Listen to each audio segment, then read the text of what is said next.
Morning વિદ્યાર્થી મિત્રો, આપણે છેલ્લા લેક્ચરમાં ચેન્જ ધ જેન્ડરની પ્રેક્ટિસ આપણે કરી હતી. આજે આપણે એક નવો ટૉપિક લેવા જઈ રહ્યા છીએ. ટૉપિક છે change the voice. Change the voice means active voice હોય તો એનું પેસિવમાં કન્વર્ટ કરવાનું, પેસિવ હોય તો એક્ટિવમાં કરવાનું. આ પ્રશ્ન ડુ એઝ ડિરેક્ટેડમાં 4 પ્રકારે અલગ અલગ રીતે પૂછાય છે. એમાં એક્ટિવ પેસિવ પણ આવે, ચેન્જ ધ ટેન્સ પણ આવે, ચેન્જ ધ જેન્ડર પણ આવે, ચેન્જ ધ નંબર પણ આવે. ક્લિયર? તો અગાઉ 3 મુદ્દા આપણે જોઈ ગયા. આ ચોથો મુદ્દો છે change the voice. Active voice, passive voice. હવે એક્ટિવ વોઇસ એટલે શું અને પેસિવ વોઇસ એટલે શું? તો કે આપણને ખબર છે કે ગુજરાતી ભાષામાં કર્તરી રચના, કર્મણી રચના અને ભાવે રચના 3 પ્રકારની રચના આવે છે. આપણે અહીંયા 2 જ છે, એક્ટિવ અને પેસિવ. એક્ટિવ વોઇસ એટલે કર્તરી રચના એવું ગુજરાતી થાય. પેસિવ વોઇસ એટલે કર્મણી રચના. હવે આપણને આ બંને શબ્દો ઉપરથી જ ખ્યાલ આવે કે કર્તરી એટલે કે જ્યાં કર્તા અગત્યનો છે, જ્યાં કર્તાનું પ્રાધાન્ય છે, જ્યાં કર્તા ખૂબ જ સક્રિય છે, આવા પ્રકારની વાત હોય ત્યાં એક્ટિવ વોઇસ કહેવાય. હવે મેં કહી તો દીધું કે કર્તા સક્રિય હોય, તમને ખબર પડી નહીં. હું એમ કહું કે કર્તાનું પ્રાધાન્ય હોય, કર્તા મહત્વનું હોય. ઇટ મીન્સ કર્તા જ અગત્યનું હોય, કર્તા સિવાય ક્રિયા એ શક્ય ન હોય. બરાબર? તો એવા પ્રકારની વાક્ય રચના માટે એક્ટિવ વોઇસ સામાન્ય રીતે આપણે કહી શકીએ. દાખલા તરીકે એમ કહું કે I draw a picture. I draw a picture. મેં એક પિક્ચર બનાવ્યું. અથવા તો હું પિક્ચર બનાવું છું. તો કોણ બનાવે છે? આઈ. તો કર્તા અગત્યનો થયો. બરાબર? તો આવા પ્રકારની વાક્ય રચના હોય એને કર્તરી વાક્ય રચના કહેવાય. એને ઇંગ્લિશમાં એક્ટિવ વોઇસ કહેવાય. ટૂંકમાં વ્યાખ્યા એટલી જ યાદ રાખવાની કે જે વાક્યમાં કર્તા અગત્યનો હોય અથવા કર્તા સક્રિય હોય, કર્તા દ્વારા ક્રિયા થતી હોય. ક્લિયર? કર્તા અગત્યનો હોય, આવા પ્રકારની વાક્ય રચના માટે એક્ટિવ વોઇસ કહેવાય. કર્મણી રચના. કર્મણી રચના એટલે જેમાં કર્મ અગત્યનું હોય. કર્તા એટલે આપણે ઇંગ્લિશમાં એને સબ્જેક્ટ કહીએ છીએ, કર્મ એટલે આપણે એને ઓબ્જેક્ટ કહીએ છીએ. આપણે ઇંગ્લિશની વાક્ય રચના SVO પેટર્નમાં હોય, સબ્જેક્ટ, વર્બ અને ઓબ્જેક્ટ. ક્લિયર? હવે જો સબ્જેક્ટ સક્રિય હોય, કર્તા સક્રિય હોય તો એક્ટિવ વોઇસ થાય. કર્મ સક્રિય હોય તો કર્મણી વાક્ય રચના કહેવાય. કર્મણી વાક્ય રચનાને આપણે પેસિવ વોઇસ કહીએ છીએ. ક્લિયર? જ્યાં કર્મ અગત્યનું છે, જ્યાં કર્મ મહત્વનું છે, જ્યાં કર્મને પ્રાધાન્ય આપવામાં આવે છે, એને પેસિવ વોઇસ કહેવાય.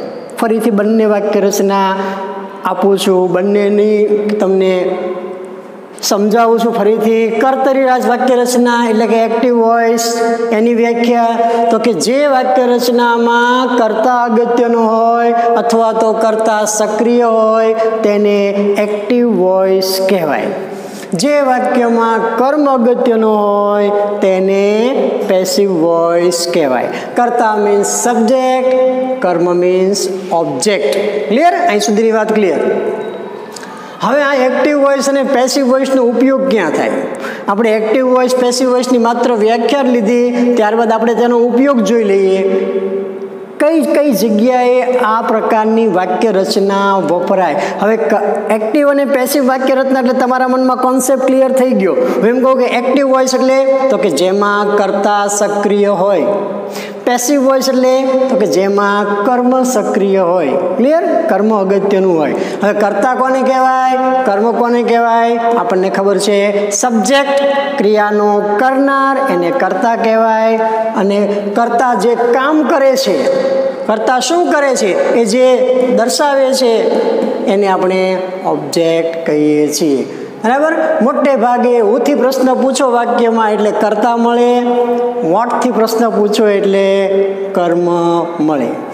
મેં તમને વાક્ય રચના હમણાં આપી. ઉદાહરણ તરીકે આઈ ડ્રો અ પિક્ચર. હું પિક્ચર બનાવું છું. બરાબર? કોણ બનાવે છે? પ્રશ્ન તમે હુંથી પૂછો તો જવાબ મળ્યો આઈ, હું બનાવું છું. હું શું બનાવું છું? ચિત્ર. બરાબર? આઈ ડ્રો અ પિક્ચર. તો આ પિક્ચર છે એ કર્મ મળ્યું. ક્લિયર? તો કર્તા અને કર્મ બંને અગત્યના છે, એક્ટિવ વોઇસમાં કર્તા અગત્યનો છે, પેસિવ વોઇસમાં કર્મ અગત્યનું છે. હવે આ એક્ટિવ અને પેસિવ વપરાય ક્યાં, તો એનો ઉપયોગ જોઈ લઈએ. કરતા કરતા ક્રિયા વધારે મહત્વની હોય. ક્યારેક આવી બાબતો હોય જ્યાં કર્તાનું અગત્ય જ ન હોય. મેં તમને અત્યારે એમ કીધું કે કર્તા સક્રિય હોય, પણ અમુક એવા વાક્યો હશે કે જ્યાં કરતા કરતા ક્રિયા વધારે અગત્યની હશે, કર્તાનું મૂલ્ય નહીં હોય, ક્રિયા વધારે મહત્વની હોય, તો ત્યાં પણ આ પ્રકારે વાક્ય રચના વપરાય. દાખલા તરીકે, the winners are awarded with gold coins. The winners are awarded with gold coins. હવે આ વાક્યમાં કર્તા છે જ નહીં. તમે કહો સર ધ વિનર્સ છે ને, ધ વિનર્સ કરતા નથી. ધ વિનર્સ આર એવોર્ડેડ, વિજેતાઓને એવોર્ડ અપાય છે વિથ ગોલ્ડ કોઇન્સ, સોનાના સિક્કાઓથી. કોણ આપે છે? વિજેતાઓને સોનાના સિક્કાઓથી સન્માનિત કરાય છે. પણ એ સન્માનિત કરે છે કોણ? એ આપણને આપ્યું નથી. એવું નથી કીધું કે મુખ્યમંત્રી શ્રી દ્વારા આ પ્રકારે સન્માનિત કરાય છે, વિજેતાઓને સોનાના સિક્કાઓથી સન્માનિત કરાય છે. આપણને કરતા કોણ છે, એવોર્ડ કોણ આપે છે આપણને કીધું નથી, પણ ક્રિયા થાય છે. કઈ ક્રિયા થાય છે? તો કે સન્માનિત કરાય છે, વિજેતાઓને સન્માનિત કરાય છે. કોણ સન્માનિત કરે છે અહીંયા છે નહીં. એટલે ઘણી વખત કરતા ન હોય પરંતુ ક્રિયા થતી હોય, તો ત્યાં પણ આવા પ્રકારે પેસિવ વોઇસ એક્ટિવ વોઇસનો ઉપયોગ થાય. આ પેસિવ વોઇસની વાક્ય રચના છે. બરાબર. કરતા દર્શાવવો જરૂરી ન હોય. ઘણી વખત કરતા દર્શાવવો જરૂરી ન હોય, ક્રિયા થતી હોય. દાખલા તરીકે, 20 terrorist were killed in Jammu and Kashmir. હવે આ પણ એક પ્રકારનું કરતા વગરનું પેસિવ થયું. 20 terrorist were killed in Jammu and Kashmir. Jammu અને કાશ્મીરમાં 20 આતંકવાદીઓને મારી નાખવામાં આવ્યા. કોણે માર્યા આપણને ખબર જ છે, દેશના જવાનોએ, પરંતુ એ કહેવાની જરૂર નથી. છતાં આપણને વાક્ય સમજાઈ જાય છે. 20 ટેરરિસ્ટ વેર કિલ્ડ, એની મેળે મેળે મૃત્યુ ન પામ્યા હોય, એને કોઈકના દ્વારા મારવામાં આવ્યા હોય, કોઈક કરતા છે, પણ કરતા ન મૂકો તો પણ વાક્યનો કોન્સેપ્ટ સમજાઈ જાય છે. બરાબર. કરતા કોણ છે તે બાબતનો ખ્યાલ ન હોય. ઘણી વખત એવું હોય કે આપણને ખબર નથી કે કરતા કોણ છે, પણ ક્રિયા થઈ હોય, ત્યાં પણ આ પ્રકારે પેસિવ રચના વપરાય. The window glass was broken yesterday. The window glass was broken yesterday. ગઈકાલે બારીનો કાચ તોડી નાખવામાં આવ્યો. કોણે તોડ્યો એ આપણને ખબર નથી, પરંતુ બારીનો કાચ કોઈકે તો તોડ્યો જ હશે ને, પણ કરતા કોણ છે આપણને ખબર નથી. તો આવી બાબતોમાં પણ આ પેસિવ વાક્ય રચના વપરાય. પ્રોસેસ દર્શાવવા માટે, કોઈ પ્રક્રિયા હોય, કોઈ ઇન્ડસ્ટ્રીયલ કામ થતું હોય, આવા પ્રકારની બાબતો હોય, એના માટે પ્રોસેસ દર્શાવવા માટે, પ્રક્રિયા દર્શાવવા માટે પણ પેસિવ રચના વપરાય. Sugar is added to prepare milkshake. Milkshake બનાવવા માટે શુગર, ખાંડ ઉમેરવામાં આવે છે. કોણ ઉમેરે છે અને કોણ બનાવે છે આપણને ખબર નથી. એટલે આવી બધી બાબતો માટે આ એક્ટિવ પેસિવ વાક્ય રચના વપરાય. ક્લિયર? હવે કઈ રીતે એક્ટિવ અને પેસિવ બને? વાક્ય રચના કેવી હોય, કયા પ્રકારે એક્ટિવ વાક્ય રચના કહેવાય, કયા પ્રકારે પેસિવ વાક્ય રચના કહેવાય, બંનેનું ફોર્મ કેવું છે? તો કે એક્ટિવ વાક્ય રચનામાં કોઈ પણ એક્ટિવ વાક્ય રચના લઈ લો, ઘણા બધા કાળ હોય, આપણા બધા કાળનું પેસિવ થતું હોય મોટા ભાગે, તો એ બધા કાળમાં એક જ સિસ્ટમ લાગે, પ્રક્રિયા એક જ પ્રમાણે થાય. હું તમને એક સાદા વર્તમાન કાળનું વાક્ય સમજાવું તો એની એ જ પ્રક્રિયા સાદા ભૂતકાળમાં થાય. એક્ટિવમાંથી પેસિવમાં જવાની પ્રોસેસ, પ્રક્રિયા કઈ સિસ્ટમ છે? તો કે એક્ટિવ વોઇસનું વાક્ય છે આ. દે સબમિટ ધ એસાઇનમેન્ટ. કયો કાળ છે? કાળ આપણે ભણી ગયા બધા, યાદ રાખજો પહેલા લેક્ચરોમાં બધામાં. દે સબમિટ ધ એસાઇનમેન્ટ. સાદો વર્તમાન કાળ છે, ક્રિયાપદની પાછળ કંઈ છે નહીં, એસ નથી. દે સબમિટ ધ એસાઇનમેન્ટ. હવે આ વાક્ય એક્ટિવ વોઇસમાં છે. મને કેમ ખબર પડી? તો કે મેં એનું ગુજરાતી કર્યું. તેઓએ એસાઇનમેન્ટ સબમિટ કર્યું. કોણે કર્યું? કર્તા મળ્યો ધે. તેઓએ કઈ ક્રિયા કરી? તો આ કર્તા થયો એસ.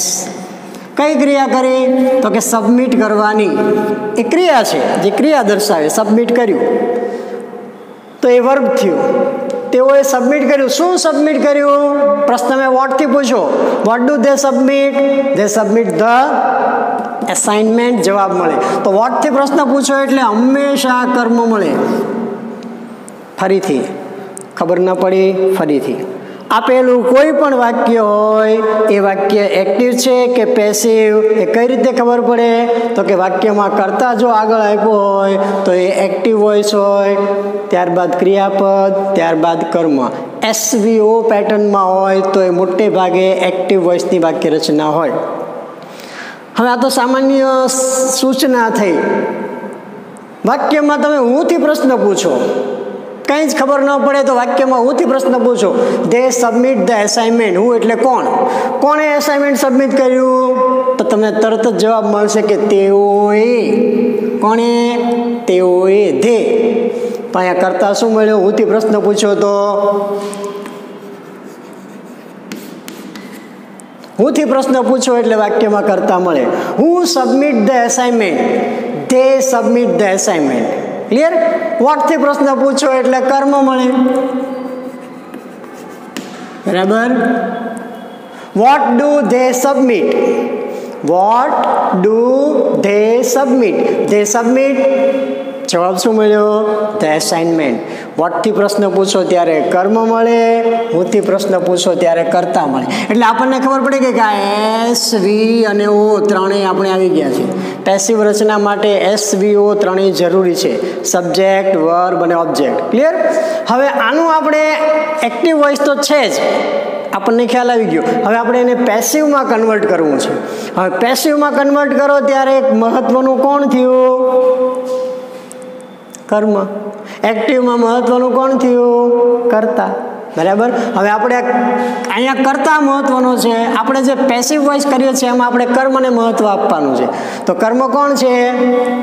The assignment. તો એક્ટિવમાંથી પેસિવમાં તમે જાઓ, એક્ટિવ વોઇસના વાક્યને પેસિવ વોઇસમાં કન્વર્ટ કરો, ફેરવો, ત્યારે શું કરવાનું? તો કે એક્ટિવ વોઇસનું કર્મ છે એ પેસિવ વોઇસનું કર્તા બને. શું બને? કર્તા. શા માટે? કારણ કે આપણે કર્મને અગત્યતા આપીએ છીએ, પેસિવ વોઇસ બનાવીએ છીએ. એટલે એક્ટિવ વોઇસનું જે કર્મ જે છે એને પેસિવ વોઇસમાં કર્તાને સ્થાને લઈ લેવાનું. એટલે કે આ ધ એસાઇનમેન્ટ છે એને મેં આ કર્તાને સ્થાને લઈ લીધો. The assignment. બરાબર? હવે તો કે ટુ બીનું રૂપ મૂકવાનું. કોના પ્રમાણે? તો કે નવો કર્તા મળ્યો એ પ્રમાણે. એક્ટિવ વોઇસના કર્તા પ્રમાણે નહીં. પેસિવ વોઇસમાં તમને જે નવો કર્તા મળ્યો, કર્મ એક્ટિવ વોઇસનું કર્મ હતું એ પેસિવ વોઇસનું કર્તા થઈ ગયું. અને આ જે કર્તા તમને નવો મળ્યો એ કર્તા પ્રમાણે આપેલા એક્ટિવ વોઇસના કાળનું ટુ બીનું રૂપ મૂકવાનું. હવે અહીંયા કયો કાળ છે? વર્તમાન કાળ. તો વર્તમાન કાળના ટુ બીના રૂપ તો આપણને ખબર છે એમ, ઇઝ અને આર. બરાબર? તો આપણે શું મૂકશું અહીંયા? ધ એસાઇનમેન્ટ સાથે એમ ઇઝ આરમાંથી શું આવશે? ધ એસાઇનમેન્ટ ત્રીજો પુરુષ એક વચન ઈટમાં આવે તો ઈટ સાથે ઈઝ આવે, તો આપણે ઈઝ મૂકી દેવાનું. The assignment is. ફરીથી આપણે કેટલું કામ કર્યું? તો કે એક્ટિવ વોઇસનું જે કર્મ હતું એને પેસિવ વોઇસમાં આપણે કર્તા બનાવી દીધું. ક્લિયર? ત્યારબાદ તો કે એને અનુરૂપ ટુ બીનું રૂપ મૂકવાનું. મૂકી દીધું. The assignment is. હવે તો કે ક્રિયાપદ. ક્રિયાપદ મૂળ જે ક્રિયાપદ જે એક્ટિવ વોઇસમાં હોય એનું V3 મૂકવાનું. પાસ્ટ પાર્ટિસિપલ જેને તમે કહો છો, ભૂત કૃદંતનું રૂપ, ત્રીજું રૂપ. બરાબર? તો સબમિટ, સબમિટેડ, સબમિટેડ. ત્રીજું રૂપ શું થાય? સબમિટેડ. તો વાક્ય બને ધ એસાઇનમેન્ટ ઇઝ સબમિટેડ. પછી ક્રિયાપદનો ફેરફાર થઈ ગયો. હવે તો કે કર્તા જે છે એને આપણે કર્મ વિભક્તિમાં કન્વર્ટ કરવો પડે. કર્તા જે આપ્યો છે એનું કર્મ બનાવવું પડે. અહીંયા કર્મને આપણે કર્તા બનાવ્યો તો કર્તાને અહીંયા કર્મ બનાવવું પડે તો ધેયનું કર્મ વિભક્તિ થાય ધેમ, બરાબર. તો ધેયનું ધેમ પણ આપણે કરી નાખ્યું, એ અહીંયા આવશે કર્મને સ્થાને. આ કર્તા છે, આ કર્મને સ્થાને આવ્યો. જ્યારે જ્યારે કર્તાને કર્મ વિભક્તિમાં કન્વર્ટ કરો ત્યારે એની આગળ ફરજિયાત બાય મૂકવાનું, બરાબર. હવે આ કેટલીક કર્તા વિભક્તિ એની કર્મ વિભક્તિ આપી છે, પહેલાં જોઈ લઈએ. આઈનું મી થાય, વીનું અસ થાય, યુનું યુ થાય, હીનું હિમ થાય, શીનું હર થાય, ધેનું ધેમ થાય. આ યાદ રાખવાનું, બરાબર. ફરીથી થોડીક લાંબી વાત થઈ ગઈ, તમને કદાચ હજી ન સમજાણી હોય, ફરીથી રિવાઇઝ કરી દઉં. એક્ટિવ વોઇસના વાક્યોને પેસિવ વોઇસમાં ફેરવતી વખતે કઈ કઈ બાબત ધ્યાનમાં રાખવાની?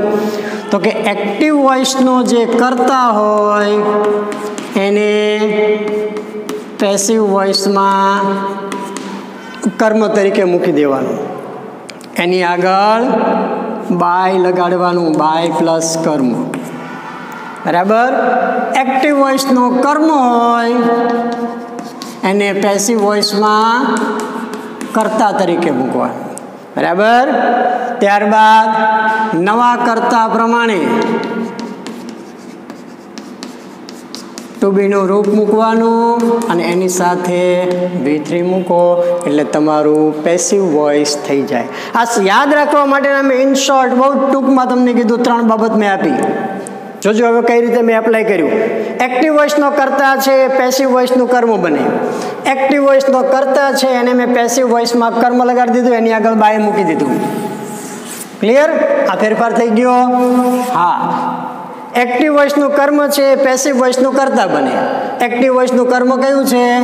તો એસાઇનમેન્ટ. પેસિવ વોઇસમાં એ કર્તા બને. થઈ ગયો કર્તા. ક્લિયર? ધ એસાઇનમેન્ટ મેં લઈ લીધું.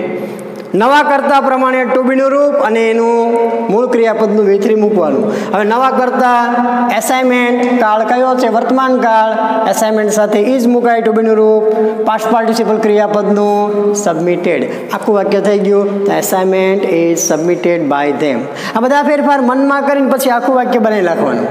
2-3 વાક્યોમાં રફ કામ કરવું હોય શરૂઆતમાં તો તમે કરી શકો, પણ પછી તમને ખ્યાલ આવી જાય કર્મ આ જ છે, કર્તા સ્થાને લાવો, કર્તા આ છે, કર્મ તરીકે મૂકો, બાય ધેમ બાય મૂકો, નવું ક્રિયાપદનું ટુ બીનું રૂપ મૂકો કર્તા પ્રમાણેનું અને ક્રિયાપદનું V3 મૂકો એટલે તમારું પેસિવ થઈ જાય.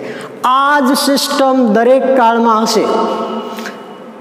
સાદો વર્તમાન કાળ હોય તો ભલે, સાદો ભૂતકાળ હોય તો ભલે, પૂર્ણ વર્તમાન કાળ, પૂર્ણ ભૂતકાળ, કોઈ પણ કાળ લો તમે, દરેકમાં આ સિસ્ટમ તો આવશે જ. આ એનું ફોર્મેટ થઈ ગયું. કઈ સિસ્ટમ? તો કે એક્ટિવ વોઇસનો કર્તા છે, પેસિવ વોઇસનું કર્મ બને, એની આગળ બાય લાગે. એક્ટિવ વોઇસનું કર્મ છે પેસિવ વોઇસના કર્તાને સ્થાને આવે અને જે નવો કર્તા જે આવ્યો એના પ્રમાણે કાળ પ્રમાણેનું ટુ બીનું રૂપ મૂકવાનું અને ક્રિયાપદનું V3 મૂકવાનું, પાસ્ટ પાર્ટિસિપલ મૂકવાનું. આ બધા કાળમાં કોમન છે એટલે આ બરાબર તમારે સમજી જવાનું છે. ફરીથી એક ઉદાહરણ આપું. I write a poem. Clear? બરાબર ધ્યાન રાખજો. આઈ રાઇટ અ પોએમ, આ એક વાક્ય છે. કેવું વાક્ય છે? એક્ટિવ છે કે પેસિવ? મેં કવિતા લખી. કોણે લખી? કર્તા હું છું, મેં લખી એટલે કર્તા સક્રિય છે એટલે આ વાક્ય રચના એક્ટિવ વોઇસમાં છે. ખ્યાલ આવી ગયો? કર્તરી રચના છે, કર્તા સક્રિય છે, કર્તા લખવાની ક્રિયા કરે છે, કવિતા લખવાની. ક્લિયર? એટલે આઈ પોતે લખે છે. આઈ છે એ આપણે સબ્જેક્ટ. કઈ ક્રિયા થાય છે? લખવાની. વર્બ, લખવાની ક્રિયા. શું લખો છો? આ પોએમ. SVO ત્રણેય મળી ગયા. કોણ લખે છે? હુંથી પ્રશ્ન પૂછો. હું એટલે કોણ? આઈ. શું લખો છો? આ પોએમ. કર્મ મળી ગયું. કર્તા, ક્રિયાપદ, કર્મ. ક્લિયર? કયો કાળ છે? કાળી જોઈ લો સાથે સાથે. સાદો વર્તમાન કાળ. એક્ટિવ વોઇસ છે. હવે આનું મારે પેસિવમાં રૂપાંતર કરવું છે તો હું શું કરીશ? શું કરીશું? આ એક્ટિવ વોઇસમાં છે, મારે આને પેસિવ વોઇસમાં ફેરવવું છે. સૌથી પહેલી બાબત, એક્ટિવ વોઇસનો કર્તા છે પેસિવ વોઇસનું કર્મ બને, એની આગળ બાય લાગે. એક્ટિવ વોઇસનો કર્તા એટલે આઈ, પેસિવ વોઇસમાં શું બને? કર્મ બને અને એની આગળ બાય લાગે, બાય મી. એટલે કે આઈનું મેં કરી નાખ્યું બાય મી. બરાબર. ત્યારબાદ એક્ટિવ વોઇસનું કર્મ છે પેસિવ વોઇસનું કર્તા બને. એક્ટિવ વોઇસમાં કર્મ જે છે એ પેસિવ વોઇસમાં કર્તા બને. હવે એક્ટિવ વોઇસમાં કર્મ કોણ છે? A poem. તો એને મારે એક્ટિવ પેસિવ વોઇસમાં ક્યાં લેવું પડે? કર્તાને સ્થાને. એટલે કે લખી નાખીશ આર્ટિકલ એ, ત્યારબાદ પોએમ. આ ફેરફાર પણ થઈ ગયો. બરાબર. ઓબ્જેક્ટ છે સબ્જેક્ટના સ્થાને આવી ગયો, આ સબ્જેક્ટ છે ઓબ્જેક્ટના સ્થાને આવી ગયો. હવે બાકી શું રહ્યું? તો કે ક્રિયાપદ. બરાબર. હવે તમારો નવો કર્તા પોએમ વર્તમાન કાળ છે તો એની સાથે ટુ બી રૂપ કયું આવશે? એમિઝારમાંથી આ પોએમ ઇઝ. હવે ક્રિયાપદ બાકી રહ્યું. ક્રિયાપદ શું છે? રાઇટ. રાઇટનું V3. જો V3 બધા યાદ હોવા જોઈએ. રાઇટ, રોટ, રિટન. મૂળ ક્રિયાપદ ટુ રાઇટ, ભૂતકાળનું રૂપ થાય રોટ, અને ત્રીજું રૂપ ભૂતકૃદંતનું રૂપ થાય રિટન. અહીંયા પેસિવમાં તમારે ભૂતકૃદંતનું રૂપ પાસ્ટ પાર્ટિસિપલ, જેને તમે V3 કહો છો, એ આપણે મૂકવું પડે. વાક્ય બને આ poem is written by me. હવે આ વાક્યમાં અગત્યનું શું થઈ ગયું? કર્તા તરીકે અ પોએમ. પોએમ કર્મ છે, કર્મ અગત્યનું છે, માટે કર્મની વાક્ય રચના. અહીંયા આઈ રાઇટ અ પોએમ, આઈ કરતા હતો, કર્તરી રચના. ખ્યાલ આવી ગયો? આઈ રાઇટ અ પોએમ, મેં એક કવિતા લખી, મારા દ્વારા એક કવિતા લખાણી. બરાબર. આ પ્રકારનું ગુજરાતી થાય. A poem is written by me. હવે તમે જોશો તો અહીંયા ઇઝ રિટન છે, વર્બ થઈ ગયું. પેટર્ન તો એ જ રહી, subject verb object, subject verb object. પણ એક્ટિવ વોઇસમાં જે સબ્જેક્ટ હતો એ પેસિવ વોઇસમાં ઓબ્જેક્ટના સ્થાને ગયો. એક્ટિવ વોઇસમાં જે ઓબ્જેક્ટ હતો એ પેસિવ વોઇસમાં સબ્જેક્ટ બની ગયો. ક્રિયાપદનું ત્રીજું રૂપ અને સાથે નવા કર્તા પ્રમાણે ટુ બીનું રૂપ મુકાય. બરાબર. આ વર્તમાન કાળ છે. આની આ વાત ભૂતકાળમાં હોય તો a poem, I wrote a poem, a poem was written આવે. બાકી કોઈ ફેરફાર થતો નથી. એટલે આ એક્ટિવ વોઇસની વાક્ય રચના અને પેસિવ વોઇસની વાક્ય રચના. ફરીથી, જ્યાં કર્તા અગત્યનો હોય એને એક્ટિવ વોઇસ કહેવાય, જ્યાં કર્મ અગત્યનું હોય એને પેસિવ વોઇસ કહેવાય. એક્ટિવ વોઇસમાંથી પેસિવ વોઇસમાં જાઓ ત્યારે દરેક વખતે જે ફેરફાર કરવાના થાય એ ફેરફાર કયા છે? તો કે એક્ટિવ વોઇસનું કર્તા છે પેસિવ વોઇસનું કર્મ બને, એની આગળ બાય લાગે. એક્ટિવ વોઇસનું કર્મ છે પેસિવ વોઇસનું કર્તા બને. એની સાથે આપેલા નવા કર્તા પ્રમાણે વાક્યના કાળ પ્રમાણેનું ટુ બીનું રૂપ મુકાય. ત્યારબાદ ક્રિયાપદનું V3 મુકાય. ક્લિયર? આટલી બાબતો ધ્યાનમાં રાખો એટલે તમને એક્ટિવ અને પેસિવ કમ્પ્લીટલી આવડી જાય. કર્તા વિભક્તિ અને કર્મ વિભક્તિમાં શું ફેરફાર થાય એ પણ તમારે સાથે સાથે તૈયાર કરી લેવાનું છે. જો કર્તા તરીકે આઈ આપ્યો હોય તો એનું મી થાય, એની આગળ બાય લાગે. વી આપ્યું હોય તો બાય અસ, યુ આપ્યું હોય તો બાય યુ, હી તો બાય હિમ, શી તો બાય હર, ધે તો બાય ધેમ. ક્લિયર? આ બધા કર્મ વિભક્તિના ફેરફાર છે. બધાની આગળ બાય બાય બાય મૂકવાનું થાય. જ્યારે કર્મ વિભક્તિ આવે ત્યારે કર્તાનો કર્મ વિભક્તિમાં ફેરફાર કરો ત્યારે એની આગળ બાય મૂકવાનું થાય. ક્લિયર? એટલે આ પ્રકારે એક્ટિવ વોઇસ અને પેસિવ વોઇસની વાક્ય રચના તમે શીખી શકો. આ પ્રમાણે તમને આવડે. એક ઉદાહરણ આપું હજી. બરાબર ધ્યાન રાખજો. હજી સમજાવું છું એકાદું ઉદાહરણ, પછી આપણે પેસિવ એક્ટિવ પેસિવનું થોડુંક ડીપમાં કામ કરીએ.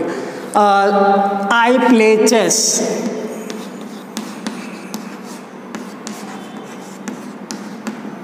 આ સાદા વર્તમાન કાળનું વાક્ય છે.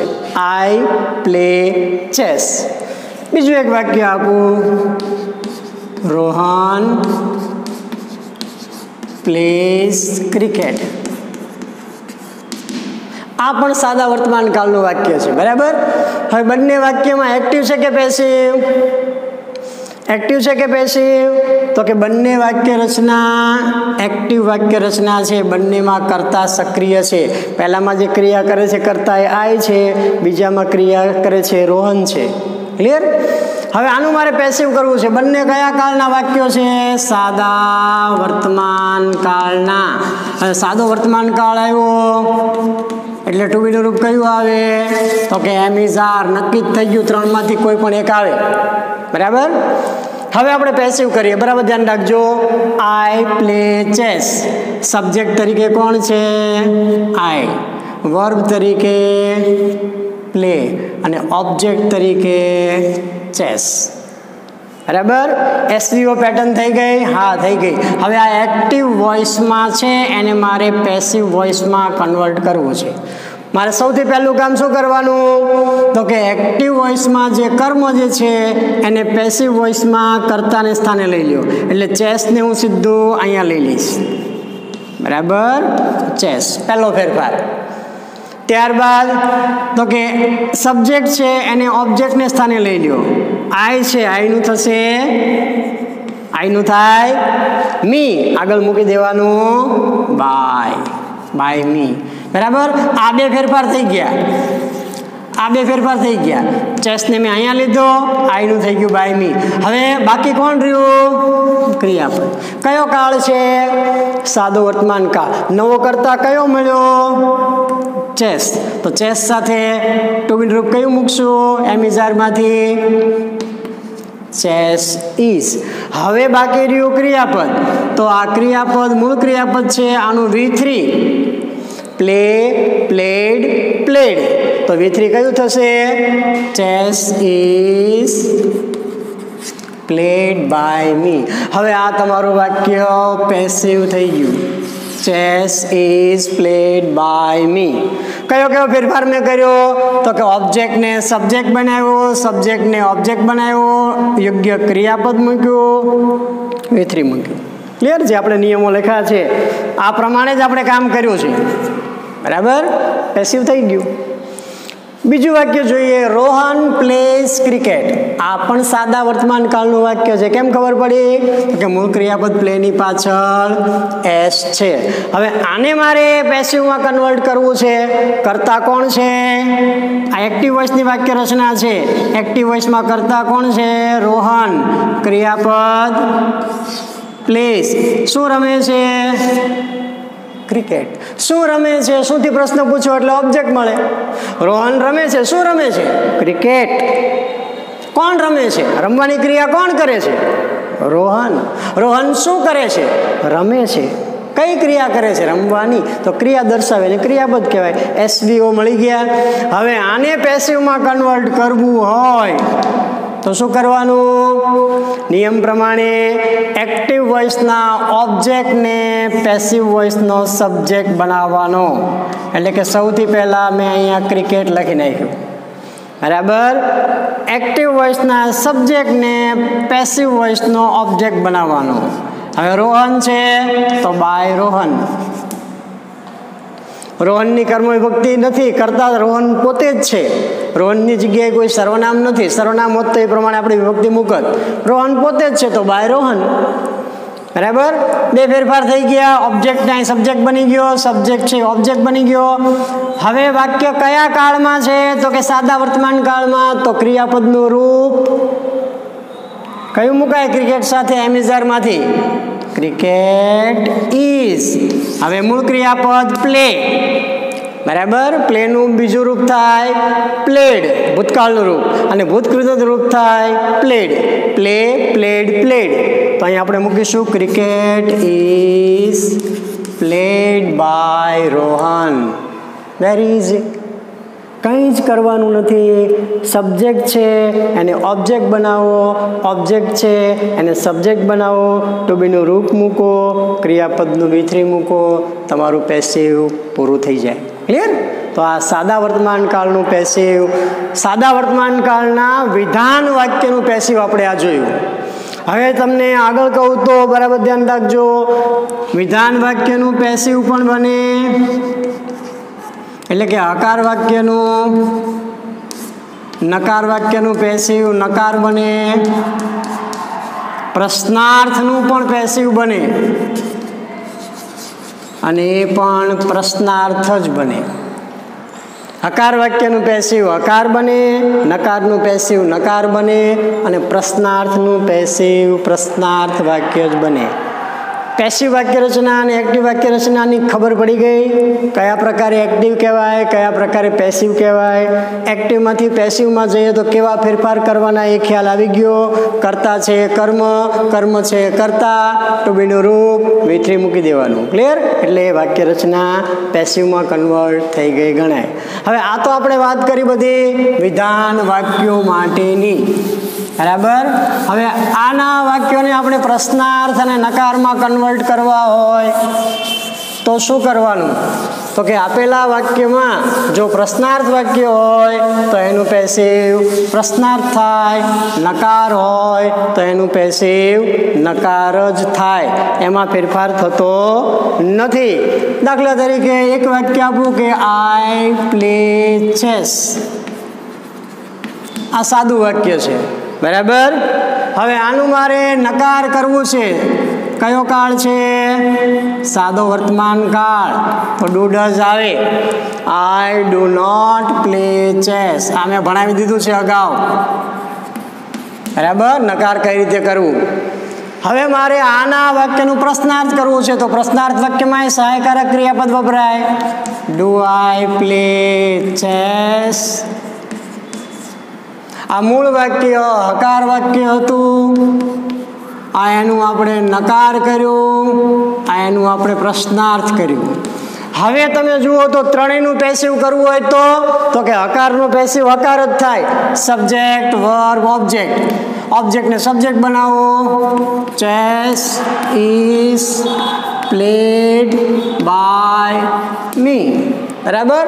આઈનું થઈ ગયું બાય મી, બરાબર. નવો કરતા મળ્યો ચેસ, ટોબીનું રૂપ સાથે ઇઝ મૂક્યું, પ્લેનું V3 કર્યું પ્લેડ. આ હકારનું પેસિવ હકાર થયું. હવે મારે નકારવાચક વાક્ય છે એનું પેસિવ કરવું છે. બહુ વેરી ઇઝી છે, એમાં કંઈ અઘરું નથી. કર્તા એસ, ક્રિયાપદ ડુ નોટ પ્લે, કર્મ ચેસ. ચેસને કર્તા બનાવો. Chess is not played by me. કંઈ જ નથી કરવાનું. હકારવાચક વાક્ય છે એમાં તમે નોટ એડ કરી દો ટુ બીના રૂપ પછી, એટલે તમારું એ નકાર બની જાય. ક્લિયર? બહુ અઘરું નથી. ત્રીજું વાક્ય છે પ્રશ્નાર્થ વાક્ય. Do I play chess. હવે પ્રશ્નાર્થનું પેસિવ પ્રશ્નાર્થ જ બને, બરાબર. હવે પ્રશ્નાર્થ વાક્ય બનાવવું હોય તો તમે ધ્યાન રાખશો તો આ વાક્ય ઉપર તમે જોશો તો હવે સાદું વાક્ય બની ગયું. પ્રશ્નાર્થ વાક્ય કાઢી નાખો, ડુ ઉપર હાથ રાખો, આઈ પ્લે ચેસ. હવે એનું તમને પ્રશ્નાર્થ સાદા વાક્યનું તમને પેસિવ આવડે છે. Chess is played by me, બરાબર. Chess is played by me. હવે એનું તમારે પ્રશ્નાર્થ કરવું હોય તો અહીંયા ડુ આપ્યું છે સહાયકારક ક્રિયાપદ. મૂળ વાક્યનું પેસિવ જે થયું એમાંથી ટુ બીના રૂપને આગળ લઈ લ્યો. વાક્ય બનશે is chess played by me. આ તમારો પ્રશ્નાર્થ થઈ ગયો. ટુ બીના રૂપને આગળ લઈ લ્યો. Is chess played by me. વાક્ય પૂરું થઈ ગયું. એટલે સાદા વાક્યનું પેસિવ સાદું થાય, નકારનું નકાર થાય, પ્રશ્નાર્થનું પ્રશ્નાર્થ થાય. આ દરેક કાળમાં આ બાબત ખાસ ધ્યાન રાખવાની. જો સાદા વર્તમાન કાળનું પેસિવ અને સાદા વર્તમાન કાળના ત્રણેય પ્રકારના વાક્યો જો તમને સમજાઈ ગયા હશે તો બાકીના બધા જ વાક્યોનું પેસિવ તમને ઇઝીલી આવડશે. ક્લિયર? એટલે મેં આજે જે કંઈ કરાયું એક વખત જોઈ જજો, રિવાઇઝ કરી લેજો. ત્યારબાદ કયા પ્રકારે સાદા વાક્યનું પેસિવ થાય, નકારનું કઈ રીતે થાય, પ્રશ્નાર્થનું કઈ રીતે થાય, આ બાબત હજી હું ફરીથી રિવાઇઝ કરીશ, ફરીથી તમને સમજાવીશ. પણ એક વખત મેં તમને કોન્સેપ્ટ આપ્યો છે એ સમજવાનો પ્રયત્ન કરજો. ક્લિયર? બાકીનું કામ આપણે નેક્સ્ટ આવતા લેક્ચરમાં કરીશું. ઓકે.